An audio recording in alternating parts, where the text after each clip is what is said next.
Good morning বন্ধুরা, সবাই কেমন আছো? আশা করি ভালো আছো আর ভালো থাকো।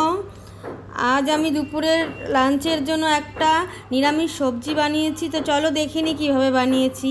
আমি এখানে ডালের বড়ি নিয়ে নিয়েছি, মৌরি নিয়ে নিয়েছি, কাঁচা টমেটো, পাকা টমেটো, তেজপাতা আর শুকনো লঙ্কা নিয়ে নিয়েছি, দুটো কাঁচা লঙ্কাও নিয়ে নিয়েছি। আর কড়াইতে তেল বসিয়ে দিয়েছি, তেলটা গরম হচ্ছে। এবার আমি বড়িটা ছেড়ে ভেজে নেব ভালো করে। বড়িটা ভালো করে নাড়িয়ে লাল লাল করে ভেজে নিচ্ছি। দেখো, বড়িটাকে আমি নামিয়ে নেব। বড়িটা ভাজা হয়ে গেছে। দেখো, শীতের দিনে দেখবে এই ধরনের রেসিপি শাক সবজি খেতে কিন্তু বেশ ভালোই লাগে, তাই না? বেশ মজার একটা ব্যাপার। আর দেখো, এর মধ্যে আমি ফোড়নে তেজপাতা, শুকনো লঙ্কা আর মৌরি দিয়ে দিলাম।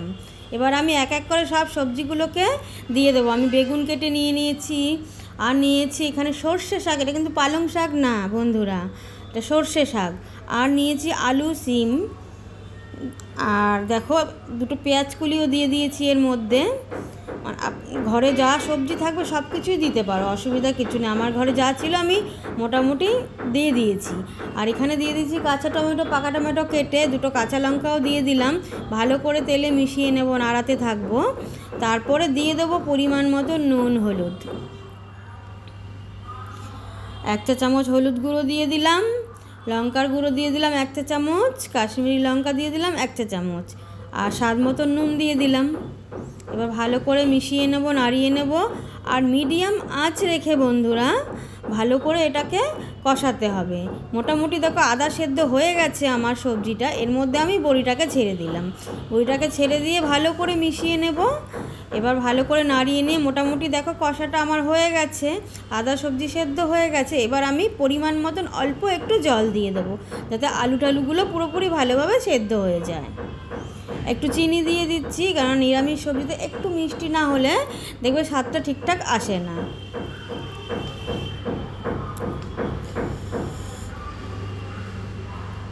দেখবে এই ধরনের নিরামিষ সবজি দিয়ে বন্ধুরা রুটি বলো, পরোটা বলো, ভাত বলো, টোটালটাই খেতে ভালো লাগে, তাই না? আর শীতকালে এই ধরনের সবজি বেশ ভালোই লাগে। সর্ষে শাক খেতে কিন্তু ম্যাক্সিমাম মানুষেরই ভালো লাগে। সর্ষে শাক একটা শীতের সবজি, খুব সুন্দর জিনিস। এবার দেখো সবজিটা পুরোপুরি হয়ে গেছে, সেদ্ধ হয়ে গেছে, আলুগুলো, বড়িও গলে গেছে।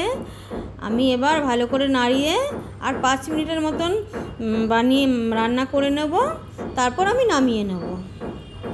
আমার সবজিটা পুরোপুরিভাবে রেডি বন্ধুরা। আমি এবার নামিয়ে নেব সবজিটাকে। তো আমার এই রেসিপি যদি ভালো লাগে আপনাদের কাছে, তো লাইক, কমেন্ট, শেয়ার, ফলো তো করবেনই।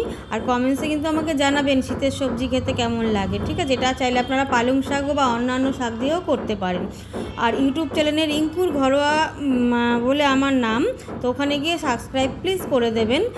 আর আজকের জন্য টাটা, কালকে আবার নতুন ভিডিও নিয়ে আপনাদের কাছে আসবো।